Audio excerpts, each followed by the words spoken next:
നമ്മളൊരു ഹോട്ടലിൽ കയറി. അവിടെ എല്ലാത്തിനും ഭയങ്കര വില. അപ്പോൾ നമ്മൾ അവിടെ നിന്ന് ഇറങ്ങി. ഇത് വേറെ ഹോട്ടലിലേക്ക് പോവാണ്. അവിടെ നിന്ന് ഇറങ്ങിയോടെ നമ്മൾ വേറെ ഹോട്ടലിൽ നടന്നിട്ടാണ് അന്വേഷിച്ചുകൊണ്ടിരുന്നത്. അതും ഉപ്പ പറഞ്ഞ ഹോട്ടൽ. എപ്പോൾ കഴിച്ച കടയിലാണ് നമ്മളിപ്പോൾ പോണത്?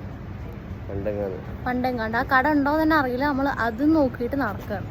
നടന്ന് കാല് ഉണ്ടാവോ കട? Yes or no?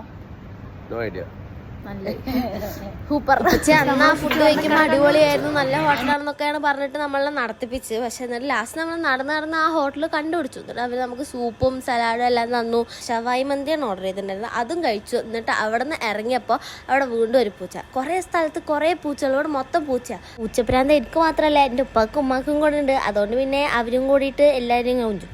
അപ്പം അതിൻ്റെ ഓപ്പോസിറ്റ് തന്നെയായിരുന്നു ബോട്ടിങ്ങും. അപ്പം നമ്മൾ അതിലും കൂടെ കയറിയിട്ട് പോകാമെന്ന് വിചാരിച്ചു കേട്ടോ.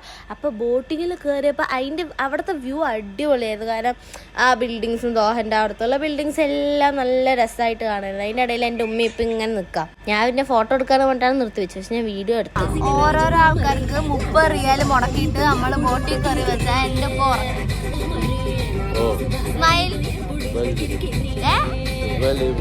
ഉറക്കത്തിൽ കഴിക്കണമെങ്കിൽ എൻ്റെ ഉപ്പൊക്കെ ചളിക്ക് വലിയ കുറവൊന്നുമില്ല. പക്ഷെ നമ്മൾ വീഡിയോ എടുക്കുമ്പോഴൊക്കെ എൻ്റെ ഉപ്പാനെ കണ്ട് പകുതി ഇറങ്ങിയിട്ടായിരുന്നു. അപ്പോൾ ആ ഭയങ്കര ക്ഷീണുണ്ടായിരുന്നു. എന്നിട്ട് ആ ബോട്ടിലുണ്ടായിരുന്ന ഒരു കൊച്ചിനെയും പരിചയപ്പെട്ടു. ആ കൊച്ചാണെങ്കിൽ എങ്ങനെ നോക്കിക്കൊണ്ടിരിക്കുക. എന്നിട്ട് ആ ബോട്ടിൽ നിന്ന് ഇറങ്ങിയിട്ട് അവിടെ വേൾഡ് കപ്പ് പ്രമാണിച്ച് കുറേ സാധനങ്ങളൊക്കെ പുതിയതായിട്ട് കെട്ടിയിട്ടുണ്ടായിരുന്നു. എല്ലാ നേഷൻസിൻ്റെ ഫ്ലാഗെല്ലാം വെച്ചിട്ടുണ്ടായിരുന്നു. എന്നിട്ട് അതൊക്കെ കണ്ട് നമ്മൾ വീണ്ടും കയറി വേറെ റൂമിൽ പോയി. അന്നത്തേക്ക് അത്രയ്ക്കേ ഉള്ളൂ. അപ്പോൾ ബാക്കി വിശേഷങ്ങൾ അടുത്ത വീഡിയോയിൽ.